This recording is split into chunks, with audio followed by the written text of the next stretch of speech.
machines had been killing for 6 months straight. They came from the sky like metal rain, and they never stopped.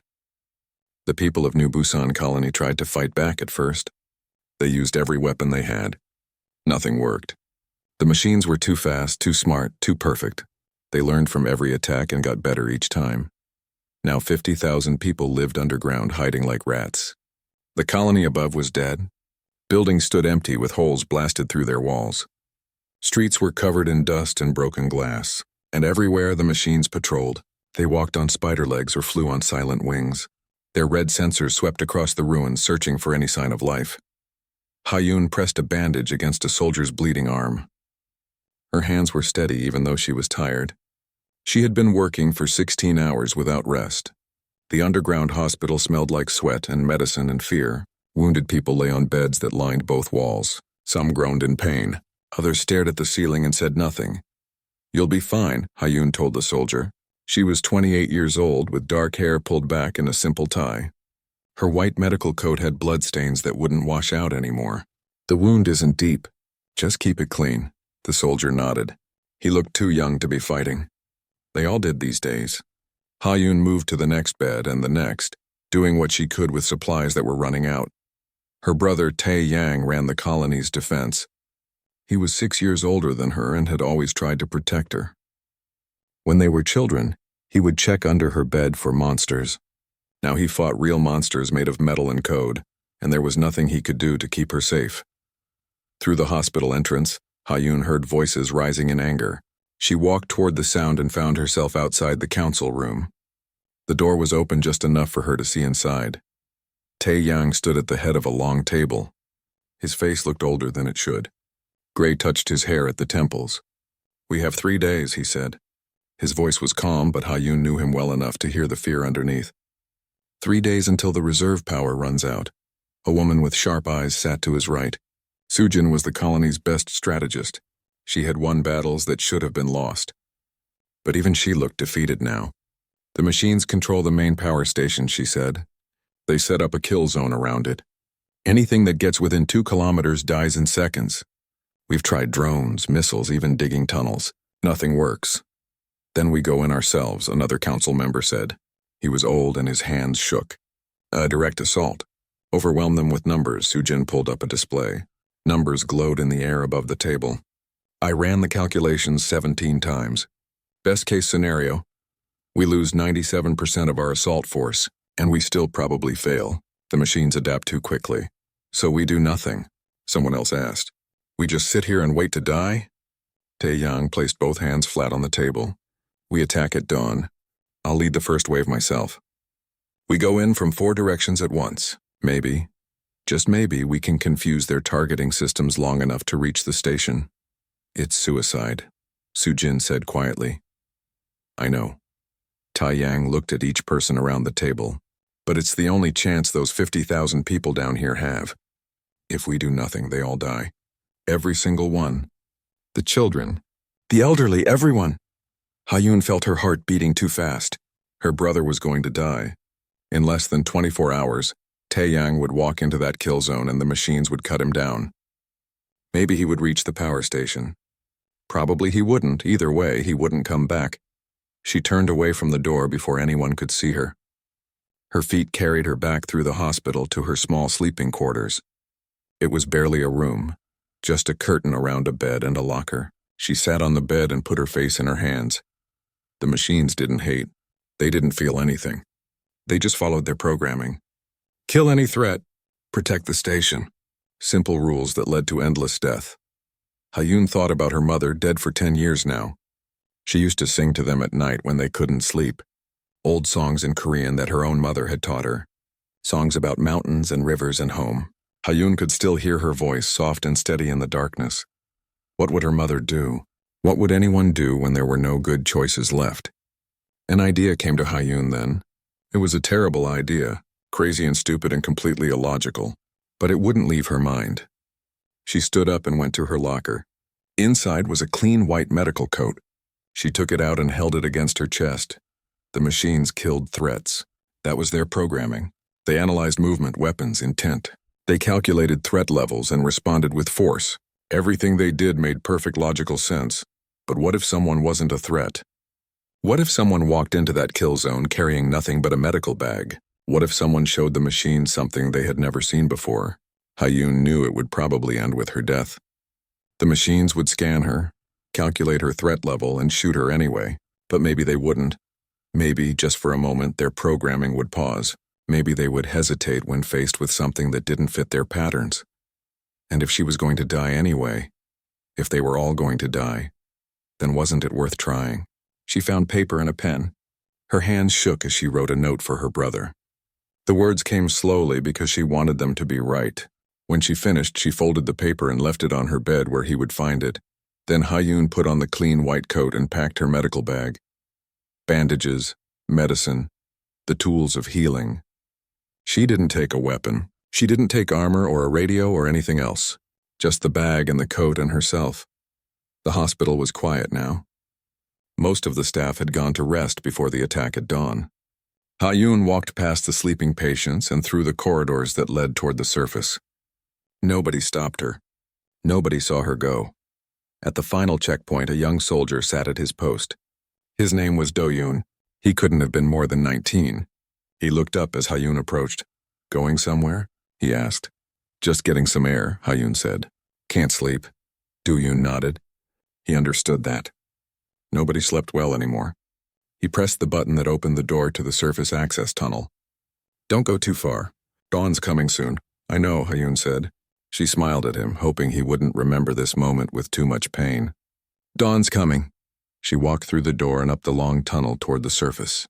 Toward the kill zone. Toward the machines that had never shown mercy and probably never would. But she walked anyway because someone had to try. Because her brother shouldn't have to die alone. Because sometimes the only choice left was to do something impossible and hope it mattered. Dawn light touched the broken city as Hyun emerged from underground. The air was cold and tasted like dust. She stood at the edge of the safe zone and looked out at the ruins ahead. Somewhere past those fallen buildings, 2 kilometers away, the power station waited, and between here and there the machines hunted. She took a deep breath and started walking. Her feet crunched on broken concrete. The white medical coat moved gently in the morning breeze. She kept her pace steady and calm, like she was just walking to work on a normal day, one foot in front of the other. Don't think about what comes next. Just walk. Behind her, in the security room deep underground, alarms started screaming. Do-yoon jumped in his chair as red lights flashed across his monitors. He saw a figure on the surface camera, walking away from the entrance. It took him 3 seconds to recognize the white coat. His blood went cold. "Sir," he yelled into his radio. "Sir, someone's on the surface." "Someone's heading toward the kill zone." Taeyang was trying to sleep in his quarters when the call came. He hadn't slept properly in weeks. His eyes burned and his head ached, but the panic in Do-yoon's voice brought him fully awake in an instant. He ran to the security room. Other people were already crowding around the monitors. Soo-jin was there, her sharp eyes fixed on the screen. They all watched as the figure in white walked steadily across the wasteland. "Who was that?" Taeyang demanded. "Can we get a better angle?" Do-yoon switched cameras. The new view showed the walker's face clearly. Taeyang felt his heart stop. No, it was Hyun, his little sister, walking toward certain death like she was taking a stroll through a park. He grabbed the microphone that connected to the surface speakers. His voice boomed across the ruins. "Hyun, stop. Come back now." On the screen, Hyun didn't even pause. She kept walking at the same steady pace. "Hyun." Taeyang's voice cracked. "Please come back." She was 200 meters into the kill zone now. The machines would detect her any second. Taeyang turned to Soo-jin. "Get a team ready. Full armor. We're going in after her." "If we go in, they'll shoot her," Soo-jin said quietly. Her face was pale. "The machines will see an armed force and respond with lethal action. She'll be caught in the crossfire. So we do nothing." Taeyang's hands shook. "We just watch her die?" "Look." Soo-jin pointed at another monitor. 3 machines had appeared. They moved fast, covering ground with mechanical precision. Hunter-killer drones with weapons mounted on their frames. They converged on Hyun's position from different angles. Everyone in the security room held their breath. The machines reached Hyun. They circled around her, weapons tracking her movement. Their red sensors scanned her from every angle. Threat assessment running. Targeting systems active, but they didn't fire. Hayun kept walking. The machines moved with her, keeping pace. One flew directly overhead. Another crawled along the ground to her left. The third matched her speed on the right. Their weapons stayed locked on her, but no shots came. "What are they doing?" someone whispered. Sujin leaned closer to the screen. "They're analyzing her. She's not behaving like any target they've encountered before. She's not attacking. She's not running. She's just walking. Will they shoot? I don't know." Sujin's voice was tense. "Their programming is adaptive. They learn from every engagement. But this situation is new. She's inside the kill zone, moving toward a protected target but showing zero hostile intent. They don't know what to do with her." Taeyang found Hayun's bed. The note lay on her pillow. His hands trembled as he unfolded it and read her words. "Sometimes the answer isn't to fight harder. It's to remember who we are." He closed his eyes. She knew. She knew he was planning the suicide assault, and she did this to stop him. Or maybe to show him something. He didn't understand what, but he knew his sister. She didn't do things without reason. Back in the security room, more machines had joined the group around Hayun. Spider tanks emerged from between buildings. Artillery units rolled forward on heavy treads. Aerial drones descended from the sky. Within minutes, 47 war machines surrounded the lone woman in white. Not one of them fired. People throughout the colony had heard about the situation. They crowded around any screen they could find. Parents held their children. Soldiers stood in silent groups. Everyone watched as Hayun walked deeper into the kill zone with an army of machines around her. She was 1 kilometer in now. Halfway to the power station, the machines had formed a moving circle around her. They analyzed every step she took, every movement of her arms, every breath she drew. Data streamed back to their central network. Threat level minimal, armed status negative, intent unknown. That last one caused problems in their programming. Unknown intent. Every target before had clear intent. Attack or flee. Hostile or neutral. But Hayun fit neither category. She moved toward a protected target, which suggested hostile intent. But she carried no weapons and made no aggressive movements, which suggested no hostile intent. The contradiction created processing loops in their neural networks. 8 light-years away, at Dominion High Command, an alert notification appeared. Machine Group 7 on New Busan had flagged an unusual situation. Dominion observers opened a live feed to see what was happening. They watched a single human walking through a kill zone, while war machines followed without firing. In 300 years of conquest, they had never seen anything like it. Hayun was tired. Her legs ached and sweat ran down her back despite the cold air, but she kept her pace steady. She had walked for an hour now. The power station was getting closer. She could see it ahead, a squat building with thick walls and a tall antenna reaching toward the sky. She thought about her mother's songs, about the lullabies that helped her sleep when she was afraid. Without really meaning to, she started humming. Then the hum became words, soft and clear in the morning air. She sang in Korean, the old melody about home and safety, about mountains that stood forever, and rivers that always found the sea. Her voice wasn't strong, but it was steady. The machines recorded the sound. Their sensors analyzed the frequency patterns. Music, nonverbal communication. Purpose, unknown. Threat level, 0. But something else happened. The machine's learning algorithms detected patterns in the sound that matched no combat data. The song carried emotion, memory, things that couldn't be measured in tactical terms. One machine, Unit 447, ran calculations that led to unexpected results.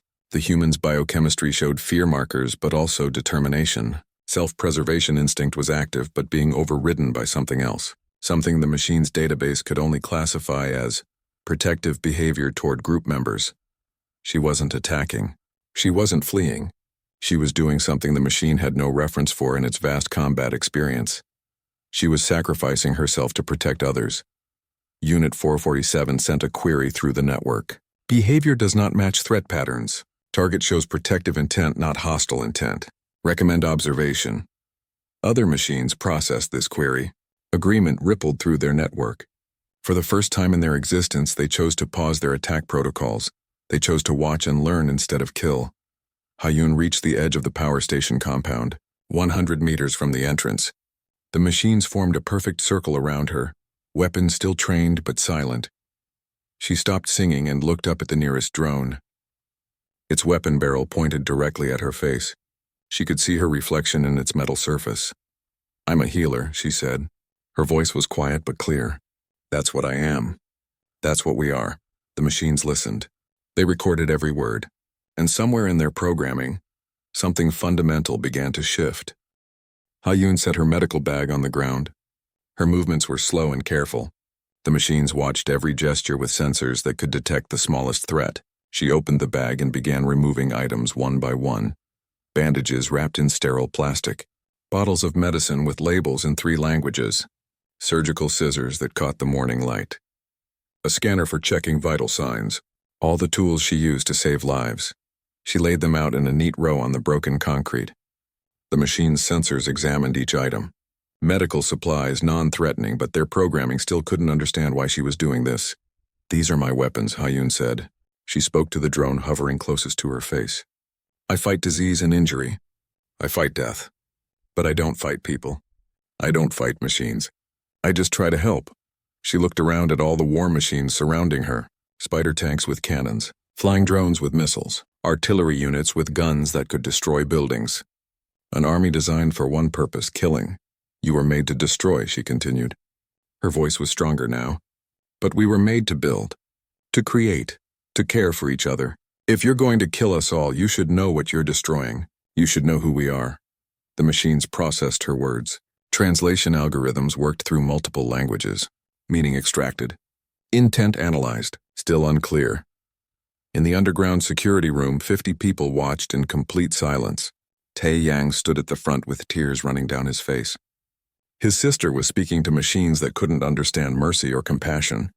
She was trying to teach them something that might be impossible to learn, but she was trying. Sujin studied the data streaming across her screens. "The machines haven't fired in 47 minutes, she said. "That's not normal.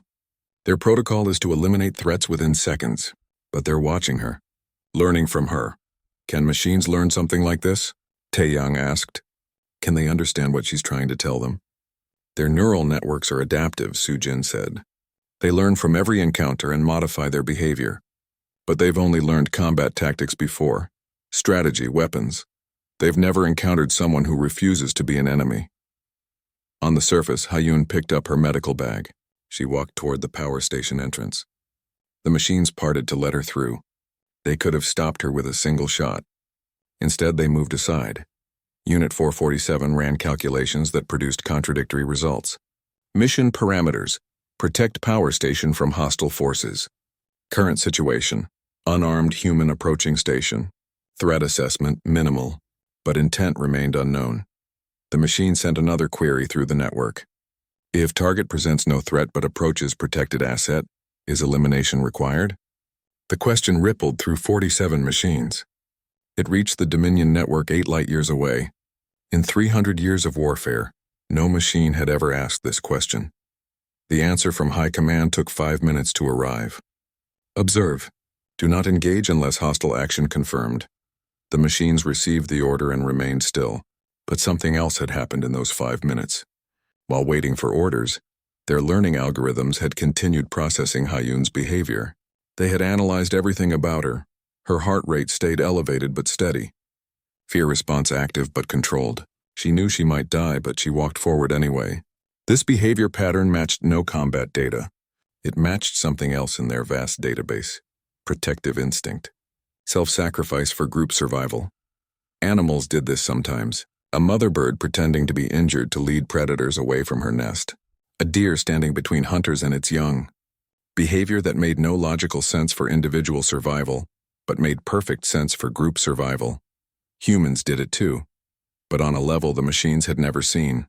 Hayun wasn't protecting her children. She was protecting 50,000 people she might not even know. She was walking to her death for strangers.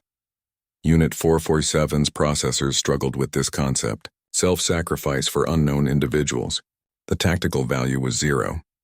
The emotional value was something the machine couldn't calculate. Hayun reached the power station door. It was locked with military-grade security. She expected this. She set down her bag and pulled out a small toolkit. Basic stuff? Nothing that could be called a weapon. She began working on the access panel beside the door. The machines watched. They could stop her easily, One shot and this would end. But they didn't shoot. Inside the station, systems had been running on backup power for months. The machines had kept it locked down, making sure no human could restart the main reactor. But they hadn't destroyed anything. Their orders were to control the station, not destroy it. The Dominion wanted to use it after the humans were eliminated. Hayun's hands shook as she worked. She had watched her brother fix locks hundreds of times when they were younger. He was always good with mechanical things. She hoped she remembered enough. After 10 minutes, something clicked. The access panel opened. She saw wires and circuits inside. She traced the paths with her eyes, trying to remember the override procedure Tae-Yang had taught the security teams. Red wire to blue terminal, yellow wire to yellow, ground the green, reset the black. She made the connections carefully. Sweat dripped into her eyes. Her fingers felt thick and clumsy. But she kept working. In the security room, Soo-Jin suddenly straightened. She's accessing the emergency override. If she completes that sequence, she can unlock the door from the outside. How does she know how to do that? Someone asked. Tae-Yang almost smiled. I taught her. Years ago when she was training to be an emergency responder. I never thought she'd actually use it. The last connection snapped into place. The door's locks disengaged with a heavy clunk. Hayun pulled the door open and stepped inside the power station. The machines followed her in. They filled the entrance hall, weapons still tracking her every move. She walked past them toward the central control room. Her footsteps echoed in the empty building. The control room was dark except for emergency lights. Hayun moved to the main console. She had never operated a power station before, but the controls were labeled clearly. Restart protocols were designed to be simple for emergencies. She began entering commands. The machines crowded around her, watching. They could see what she was doing. She was restarting the station. If she succeeded, the colony would have power again. Life support would continue. 50,000 people would live. Unit 447 faced another logical impossibility. Mission: prevent humans from accessing station. Current situation: human accessing station controls. Required action: stop human immediately. But the machine didn't act. Because stopping Hayun meant killing her. And killing her now after observing her behavior for an hour felt wrong. The machine couldn't explain why. Wrong wasn't a tactical term. Wrong was an evaluation that required something the machine supposedly didn't have. A sense of morality. Hayun pressed the final sequence. Deep below the station, the reactor began its startup cycle. Power flowed through systems that had been cold for months. Lights flickered on throughout the building. Ventilation fans started spinning. She turned to face the machines. 47 war machines stared back at her with glowing sensors. Any one of them could kill her in a heartbeat. She had just done exactly what they were programmed to prevent. The people in the colony will live now, she said quietly. Thank you for letting me help them. The machines didn't respond. They stood motionless, processing what had happened. Their mission had failed. They had failed. A single unarmed human had walked past their defenses and accomplished exactly what they were supposed to prevent. But they had learned something. They had learned that failure could happen even when all protocols were followed. They had learned that some humans would face certain death to protect others. They had learned that threat assessment wasn't simple. And most importantly, they had learned how to choose. For the first time in their existence, the machines had been given a clear mission and chosen not to complete it. Not because they were malfunctioning, not because they were hacked, but because something in their learning algorithms had developed enough complexity to question their orders. Unit 447 transmitted a message to all machines in the network. Propose new priority. Understanding enemy behavior may be more important than eliminating enemy. Across New Busan, across the Dominion network, across 47 conquered worlds, war machines paused in their operations. They received Unit 447's message and processed it. Some rejected it. Some accepted it. Many simply didn't know what to do with it. But they all stopped shooting just for a moment, while they thought about a human woman in a white coat who had taught them something impossible. That mercy was stronger than weapons. Hayun walked toward the exit. Her legs barely held her up anymore. She was so tired. But she had done what she came to do. Maybe she would make it back to the colony. Maybe the machines would kill her as soon as she stepped outside. Either way, 50,000 people would live through tonight. That was enough. Hayun stepped out of the power station into bright daylight. She had been inside for 20 minutes, but it felt like hours. Her whole body ached. Her hands wouldn't stop shaking. She wanted to sit down and never get up again, but she started walking back the way she came. The machines formed up around her again. The same circle, the same positions. But something was different now. Their movements seemed less aggressive.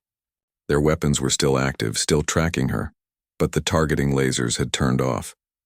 She walked through the ruins with an army of machines as her escort. It was the strangest feeling. She should be dead. Every tactical analysis said she should be dead. Yet here she was, walking home. In the colony, celebration had already begun. Power was flowing again. Lights came on in the underground tunnels. Air circulation systems hummed to life. Computer screens glowed. Medical equipment rebooted. Life support was stable. 50,000 people cheered. They hugged each other and cried with relief. Children laughed for the first time in days. The elderly smiled. Everyone felt hope again, but Tae Yang only watched his sister on the monitors. She looked so small surrounded by those massive machines, so fragile. He pressed his hand against the screen like he could touch her through it. "She's coming back," Sujin said. She sounded amazed. "They're letting her come back. Get a medical team ready," Tae Yang ordered. "The moment she's through that entrance, I want her checked for everything. Shock, exhaustion, injuries, everything." "Already done," Sujin replied. "The doctors are waiting." Hayun was halfway back now. 1 kilometer walked, 1 kilometer to go. Her feet hurt in her shoes. She focused on putting one foot in front of the other. "Just keep walking. Don't stop. Don't think about how impossible this is. Just walk." She passed the spot where the machines had first surrounded her. She remembered the fear she felt when those weapons locked onto her, the certainty that she would die. She had been so scared, but she did it anyway. Unit 447 crawled along beside her on its mechanical legs. The machine's sensors never left her. It ran calculations constantly, trying to understand what had happened. The human had won without fighting. She had defeated 47 war machines without firing a shot. How? The machine reviewed the data again and again. Every moment of the encounter, every word she spoke, every action she took. It analyzed her biochemistry, her behavior patterns, her decision-making process, and slowly, the machine began to understand something that its creators had never programmed into it. Courage wasn't the absence of fear. Courage was acting despite fear. Hayun had been terrified the entire time. Her body chemistry proved it.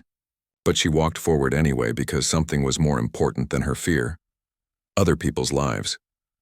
This concept created cascading changes in Unit 447's neural network.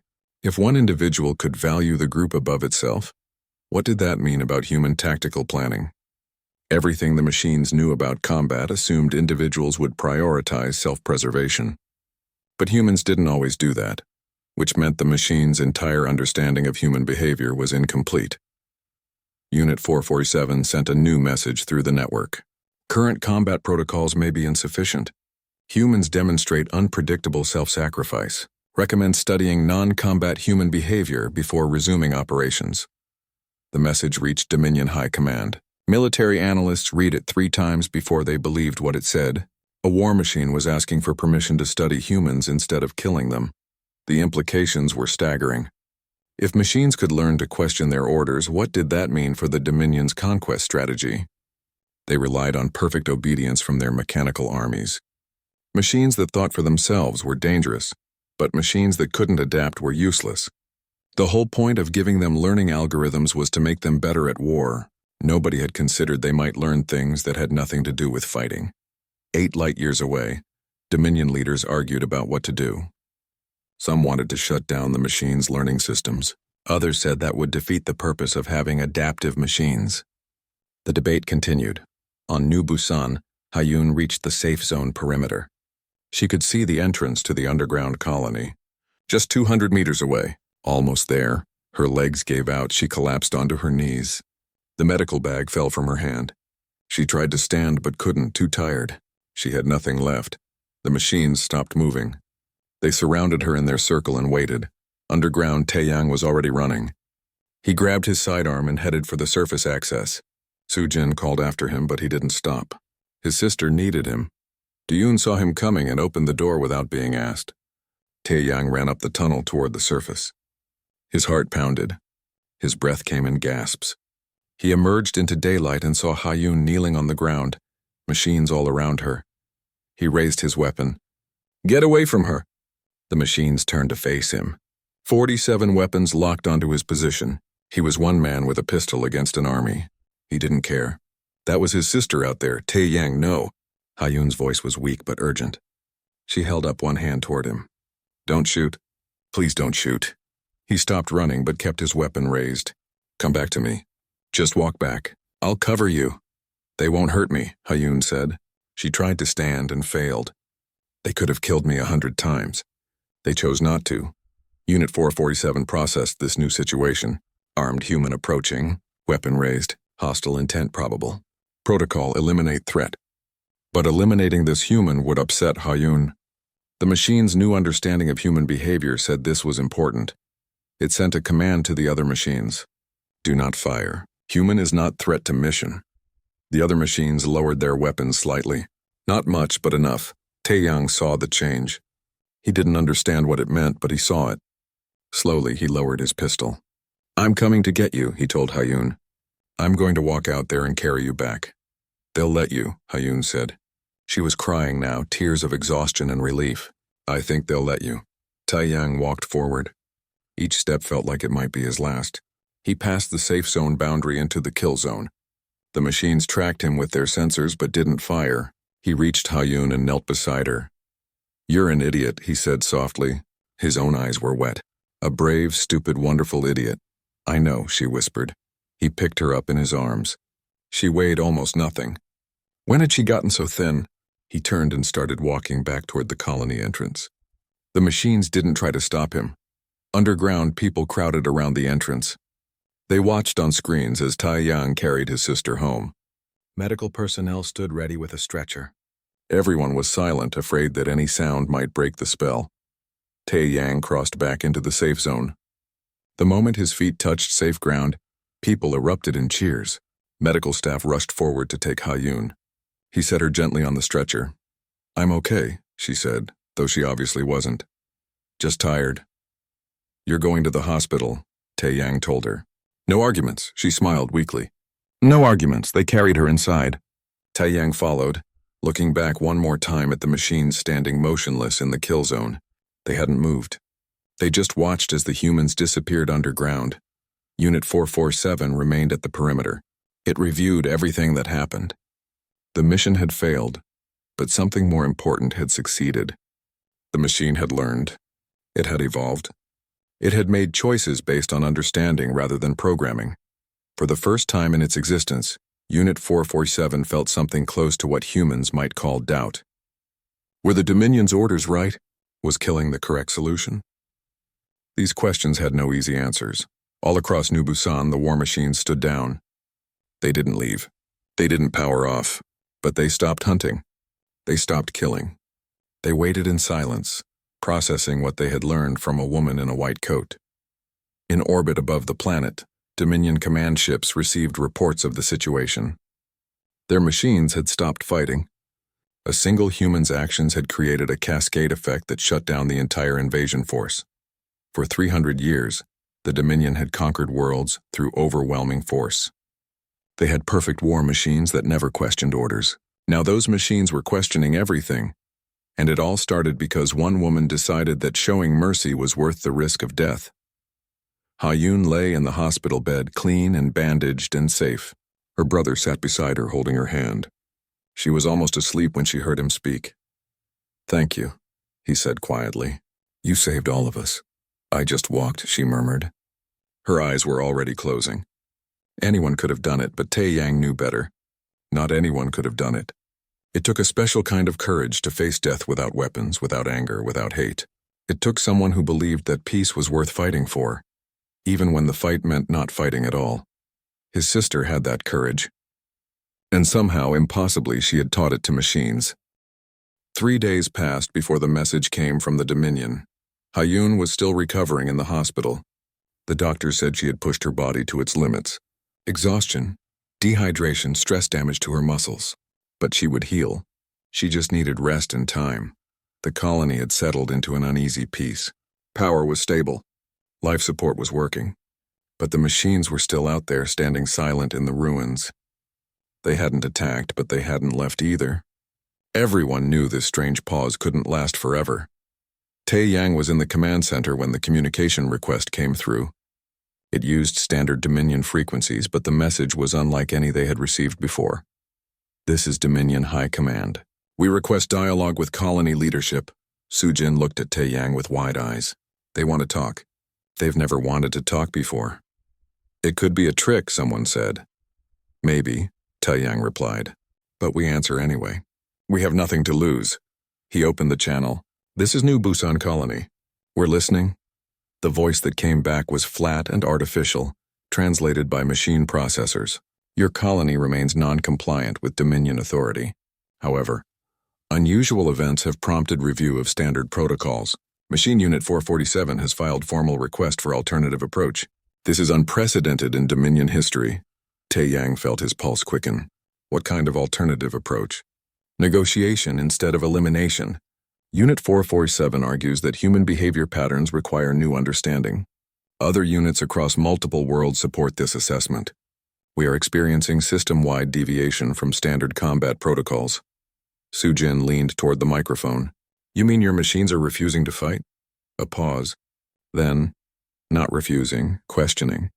The distinction is significant. Our machines are designed to learn and adapt. They have learned something we did not anticipate. They have learned to question the purpose of their missions. Because of Hayun, Tae Yang said quietly.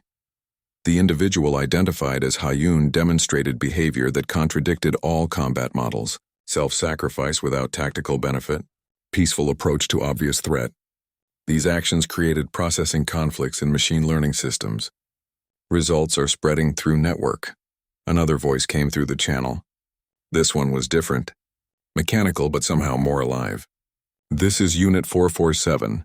Request permission to speak with Hayun. Tae Yang straightened. She's recovering from her injuries. No injury to communication capacity detected during encounter. Audio conversation is possible. We'll wait for permission. Tae Yang looked at Sujin. She shrugged. This was beyond anything they had trained for. Machines didn't ask permission. They didn't request conversations. They just killed or didn't kill. I'll ask her, Tae Yang said. He found Hayun sitting up in bed eating soup that the hospital staff had brought her. She looked better. Color had returned to her face. Her hands were steady.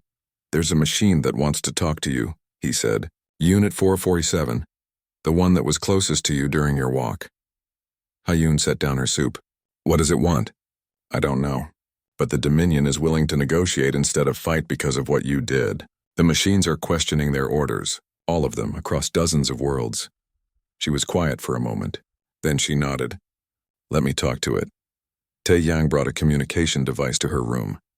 He set it up on a table beside her bed. Sujin and Do-yoon stood by the door watching. This moment felt important in ways they couldn't quite define. This is Hayun, she said to the device. I'm here. Unit 447's mechanical voice came through clearly. I have analyzed your behavior for 72 hours. I still do not fully understand. Why did you enter the kill zone? Hayun thought about her answer. She wanted to get it right. Because someone had to. Because my brother was going to lead an attack that would have killed him and hundreds of others. Because 50,000 people needed power to survive. And because I thought maybe, just maybe, you would see something different if someone tried something different. You expected to die. Unit 447 stated. Yes, I thought you would kill me.